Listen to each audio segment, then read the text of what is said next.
Olá, queridos. Estamos aí novamente aqui gravando uma mensagem. Nós estamos gravando aqui nosso vídeo de número 63, 63, e entrando e a segunda mensagem sobre a Epístola de São Pedro, que é a segunda carta de Pedro, né? E o título dessa meditação que eu queria trazer com os irmãos é Co-participante da natureza divina.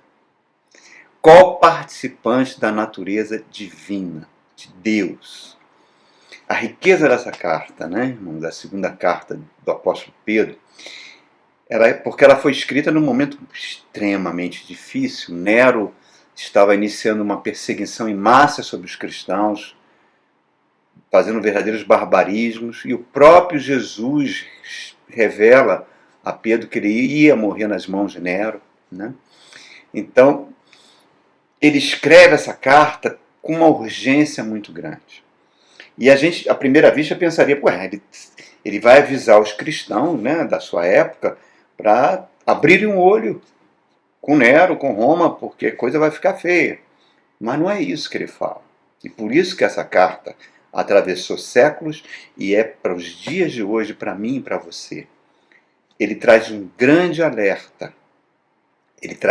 É como se ele tivesse uma luta combatendo contra as falsas doutrinas, a falsa ética cristã, a luta entre a verdade fiel da palavra de Deus, do Evangelho de Jesus Cristo, contra o falso evangelho ministrado por falsos pregadores em falsas igrejas que enganam muita gente. Na mente de Pedro, a devastação disso é muito pior do que a que Nero estava causando. Pedro sabia que a palavra de Deus é o único instrumento que o Espírito Santo usa, quer dizer, único não, mas o mais eficaz instrumento que o Espírito Santo usa para transformar um ser humano. Por isso que a palavra é chamada a espada do Espírito, penetra entre alma e espírito, faz distinção. A Bíblia mostra isso na vida de muitas pessoas, e Pedro é o exemplo clássico disso. Um homem brigão, impetuoso, colérico, vai se transformar em alguém doce, manso, que vai abraçar o sofrimento por Jesus e vai ter uma sabedoria tão fantástica que nenhuma universidade, nenhum livro desse mundo teria condições de dar. A palavra é tão fundamental na formação de um ser humano, e a palavra de Deus na formação de um ser humano, porque a palavra traz o DNA de Deus. Por isso que Pedro está falando que a palavra vai produzir que a gente seja participante da natureza divina. Não tem coisa melhor do que essa, irmãos. Por isso que Satanás sabe do poder da palavra, e quando ele vai ao Éden e vai lá no primeiro casal, para Adão e Eva, ele usa a palavra. Ele chega e fala: foi Deus mesmo que falou isso para vocês? É verdade isso mesmo, que se vocês comerem daquela fruto da árvore vocês vão morrer? Será que ele está falando? É claro que não, claro que vocês não vão morrer. Satanás foi o primeiro falso pregador, o primeiro falso pastor a subir a um púlpito e pregar uma mensagem mentirosa. Ele plantou a semente de dúvida no coração daquele casal, e o poder daquela palavra desligou a humanidade até os dias de hoje da natureza divina. O ser humano herdou uma nova natureza, a natureza divina, que a Bíblia chama de Zoe no grego, né? Que é a verdadeira fonte de vida. O falso ensino tem o poder de esvaziar a vida de Deus dentro de um ser humano, que é muito pior que qualquer Covid, que qualquer guerra, que qualquer câncer, que qualquer tragédia humana, e transformar um ser humano, e ao invés de receber a natureza divina, transformar esse ser humano na imagem de um demônio, irmãos. Um demônio é aquela pessoa que tem um ego total, que só pensa nos seus próprios interesses, que o seu próximo é para ser usado para trazer algum tipo de interesse para ele, e se não interessa mais, ele é prontamente descartado. Por isso que nós estamos vendo na geração atual, cada vez mais cresce o número de divórcios, de feminicídio, de suicídio, Por quê? Porque nós estamos desconectados da natureza divina. Então, quando Pedro, eu vou ler agora o verso do 2 ao 4, mas deixa eu só ler o verso 2 da primeira carta, quando ele fala assim: visto como pelo seu divino poder nos têm sido doadas todas as coisas que conduzem à vida e à piedade, a vida aí é Zoe, a vida de Deus, pelo conhecimento completo daquele que nos chamou para a sua própria glória e virtude. Reparem que ele está falando. Quanto mais você conhece a Cristo, quanto mais você investe em Cristo, mais você recebe graça e paz. Que é o que o mundo mais precisa, irmãos. A palavra grega que Pedro está usando aqui é epignosis, que significa um conhecimento constante e crescente que avança para um determinado alvo. Paulo fala nas suas cartas: o meu alvo é Cristo. Na época do apóstolo Pedro, haviam as escolas de mistérios gregas, né? Que eram baseadas em filosofias gregas, em misticismo que vinha do Egito principalmente, onde só poucos iniciados poderiam, por meio de vários rituais, receber um tipo de conhecimento. A grande maioria estava fora disso. O cristianismo quebrou essa maldição. Mas, infelizmente, queridos, o ser humano tem tanto conhecimento, vê hoje, tanto conhecimento tecnológico, tantos séculos de conhecimento, e cada vez mais, por mais conhecimento que ele tem, mais ele consegue multiplicar dor e sofrimento. E o pior, cada vez mais o ódio se torna uma marca registrada da nossa sociedade, da nossa geração. O mundo investe muito pesado em propagandas. Com que objetivo? Para endeusar a cobiça do ser humano. Que o ser humano tem que conquistar, que tem que possuir, que tem que ter ambição pessoal. E os falsos pregadores do Evangelho, em igrejas, que se dizem igrejas, pregam mensagens assim, irmãos. E aí nós vamos produzindo uma sociedade cuja marca é a crueldade. Cada vez mais avanço tecnológico, cada vez menos virtudes cristãs, como piedade e compaixão, vão ficando para trás. Parece que nós estamos vendo as pessoas, e infelizmente muitos cristãos, presos a valores materiais e sensoriais. Isso vai trazendo cada vez mais divisão, cada vez mais conflito, cada vez mais guerra, cada vez mais intolerância. Intolerância porque você tem uma opção política diferente da minha. Intolerância porque você tem um sexo diferente do meu, a cor da pele diferente da minha. Amados, você vê aí governos que se dizem cristãos, e o nosso é um deles, né? E a gente vê esses governos incentivarem o povo a se armar, a comprar armas. Da onde vem isso, irmão?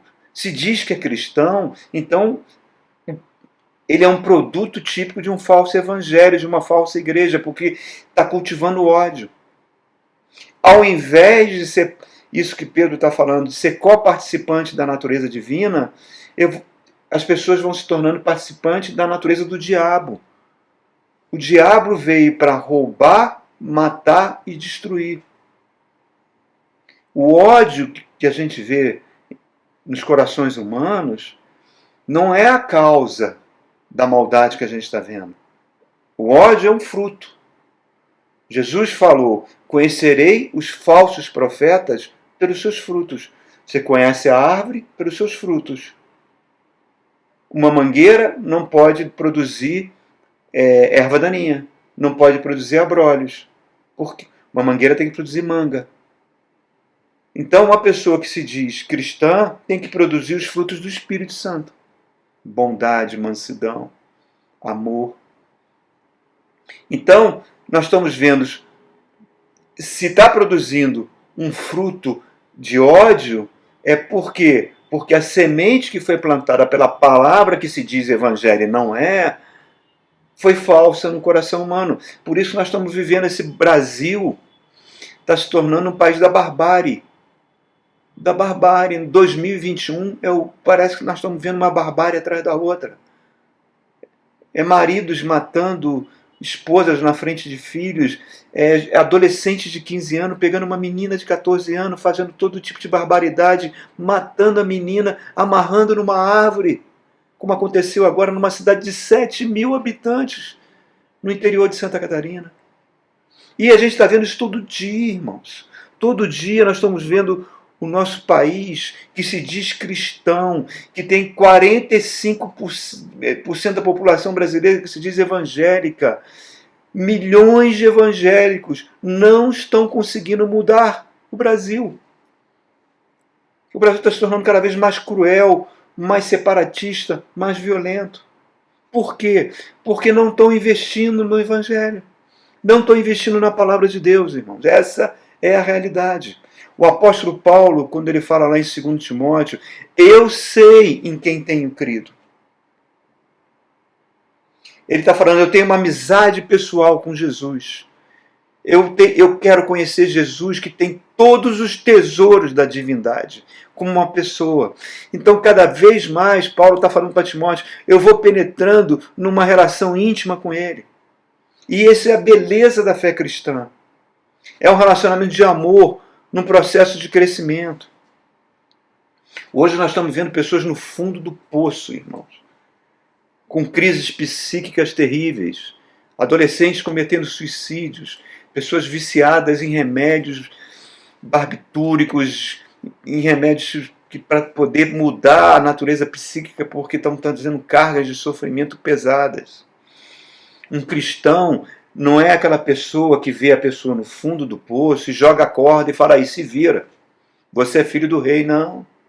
O cristão, como Cristo, ele desce ao fundo do poço, ele abraça aquela pessoa, ele fala uma palavra para aquela pessoa, coloca aquela pessoa para cima e fala, vamos junto, vamos continuar, Jesus é contigo, e tira a pessoa daquele lugar. Para isso, ele vai recebendo cada vez mais a participação na natureza divina.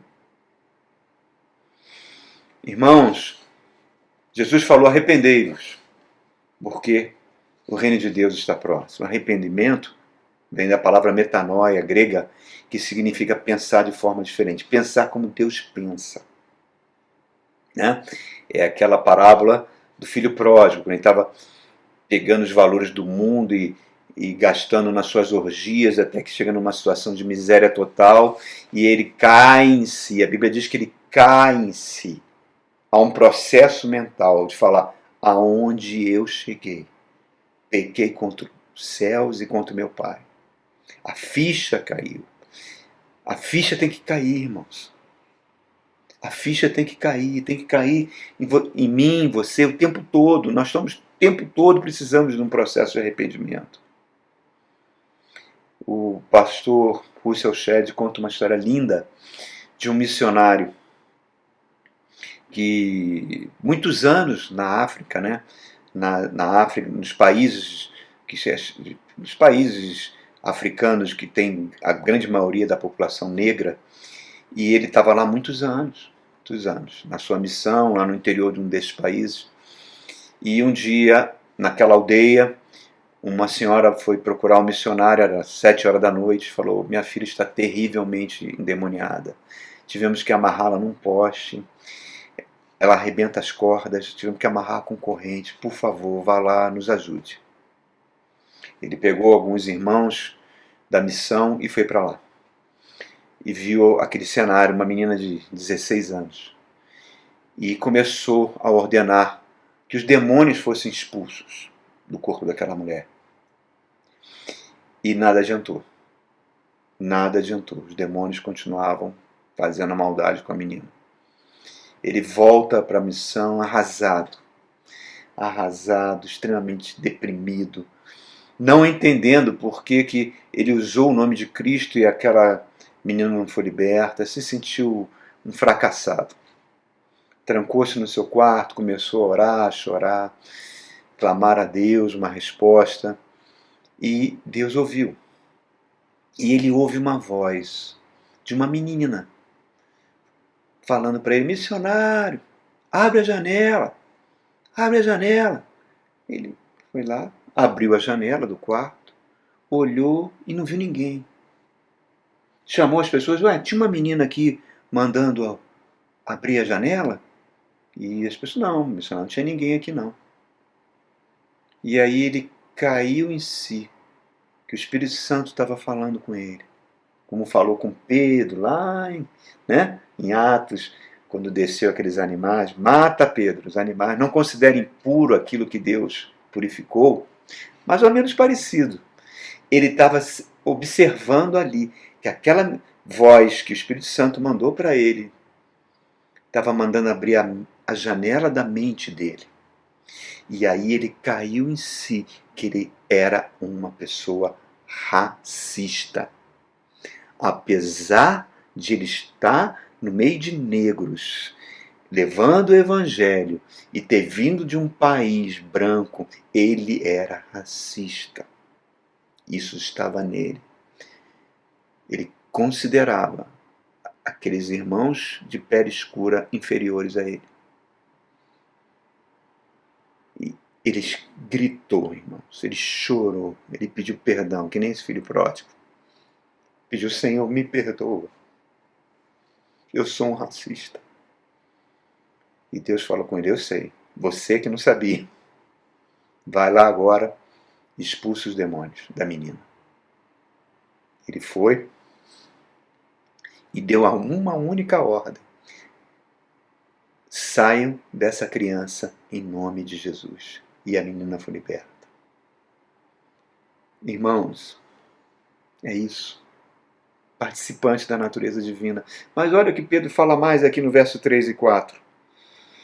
Visto como pelo seu divino poder nos tem sido doada todas as coisas que nos conduzem à vida e à piedade, pelo conhecimento completo daquele que nos chamou para a sua própria glória e virtude.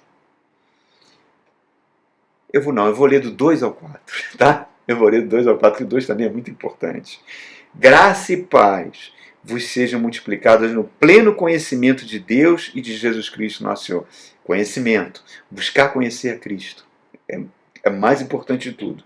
Aí vem o verso 3. Visto como pelo seu divino poder nos tem sido doada todas as coisas que conduzem à vida e à piedade. Pelo conhecimento, novamente a palavra conhecimento, completo daquele que nos chamou para a sua própria glória e virtude, falando de Jesus. E no verso 4, ele fecha com chaves de ouro, pelos quais nos têm sido doadas suas preciosas e muito grandes promessas, para que por elas vos tornei coparticipantes da natureza divina, livrando-nos da corrupção das paixões que há no mundo. É isso, irmãos. Eu posso conhecer Jesus, buscar Jesus, ter um relacionamento com Jesus por meio da palavra, por meio do Evangelho. E isso vai me transformar numa pessoa submissa a Deus, mansa. O verdadeiro Evangelho vai trazer a zoe de Deus, a vida de Deus. É um aprender pela fé. É um aprendizado sobrenatural, irmãos. Lembra aquela passagem? A Bíblia é repleta de exemplos. Naquela passagem, lá no livro de Atos, quando o piloto do barco convence o centurião que eles deveriam zarpar para escapar do inverno e ir para Roma, e Paulo fala, olha, não faça isso não, nós vamos pegar um furacão lá na frente, o navio vai ser destruído, vamos ficar aqui, vamos esperar o inverno passar. E o piloto, quem é você, Paulo? Você não passa de um prisioneiro, eu sou um homem do mar, eu conheço o mar, faço essa travessia sempre. E ele consegue convencer o centurião e desprezar o que Paulo estava falando. E aconteceu o que Paulo falou, o navio afundou. Da onde veio esse conhecimento? Da onde veio essa revelação? O relacionamento com Jesus, irmãos. A fé,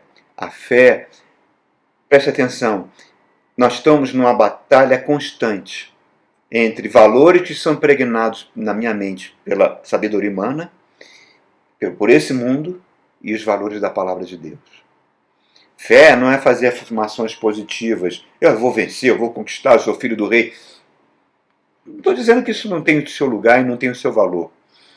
Mas, muitas vezes, vêm acontecimentos que fogem do nosso controle, que caem sobre nós, acontecimentos desagradáveis que a vida traz, e aí a gente desanima e a gente esquece a nossa identidade. Né? A Bíblia chama Jesus de o leão da tribo de Judá. Se nós somos, ele é o nosso irmão mais velho, nós somos co-participantes da natureza dele, somos leões também.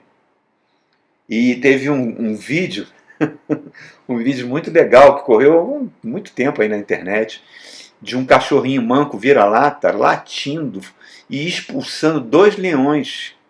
2 leões correm com medo do latido do cachorro. É isso que acontece com muitos crentes, irmãos. Esquece a sua identidade e muitas vezes as forças da maldade usam pessoas que vão latir e vão nos ameaçar e vão produzir medo. E a gente se torna refém de querer agradar as pessoas, refém de obter aprovação, obter aplauso das pessoas. Por isso que você vê tantos crentes preocupados em receber um like no YouTube, no Facebook, no Instagram. As pessoas que vão viajar, aí tem aquela ânsia de botar fotos da viagem. Olha o restaurante que eu fui, olha o passeio que eu fui, olha como eu sou tão feliz. Mostrar uma imagem que muitas vezes não está batendo com a realidade da vida da pessoa. Isso só produz inveja. E inveja traz um caminhão de setas malignas na mente das pessoas. Você é leão da tribo de Judá, irmãos. Você é cidadão do reino. Jesus nos fez participantes da natureza divina. Jesus falou: eu vim para que tenham vida, e vida em abundância. Lá em Efésios capítulo 3, verso 14, ele fala, Paulo fala para a igreja de Éfeso: por essa causa me ponho de joelhos diante do Pai, de quem toma o nome toda a família sobre a terra, para que por meio da sua graça vos fortaleça com poder mediante o seu Espírito no homem interior, e possa conhecer o amor de Cristo, que excede todo entendimento, para que vocês sejam cheios de toda a plenitude de Deus, arraigados e alicerçados em amor, e junto com os santos conhecer qual o comprimento, a altura, a largura, a profundidade do amor de Cristo. E ser novamente cheios de toda a plenitude de Deus, aquele que é infinitamente poderoso para fazer muito mais do que pedimos ou pensamos. A Ele seja a glória na igreja, em Cristo Jesus, por todas as gerações. É isso, irmãos. É isso. Participante da natureza divina. Eu vim para que tenha vida. Ele morreu a nossa morte, para que eu vivesse a vida dele. Ele se tornou o que eu era, para que eu me torne o que ele é. A fé vai me dar o poder para enfrentar situações de dor, sofrimento. Outra vez, o próprio pastor Russell Shedd, que já está na glória, né?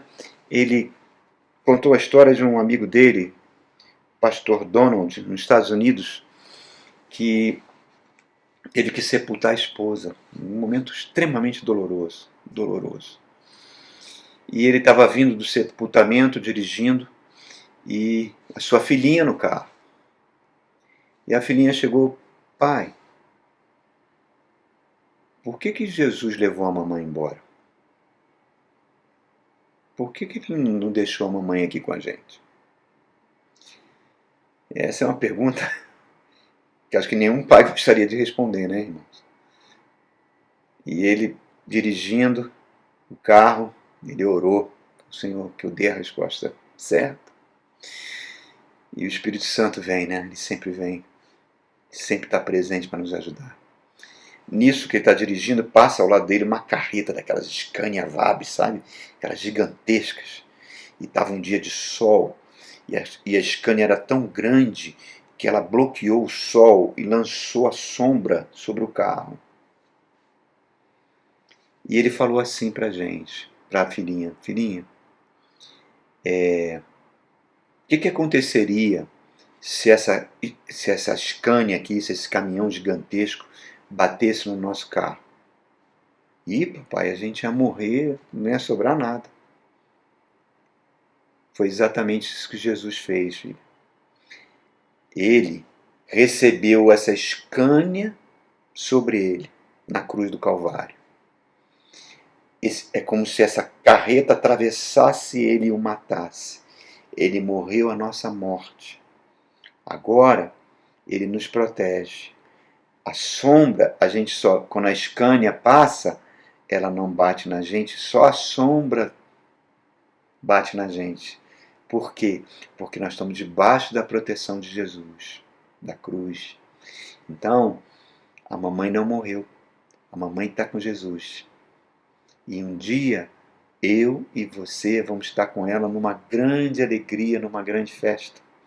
É só um tempinho que a gente vai sentir saudade dela.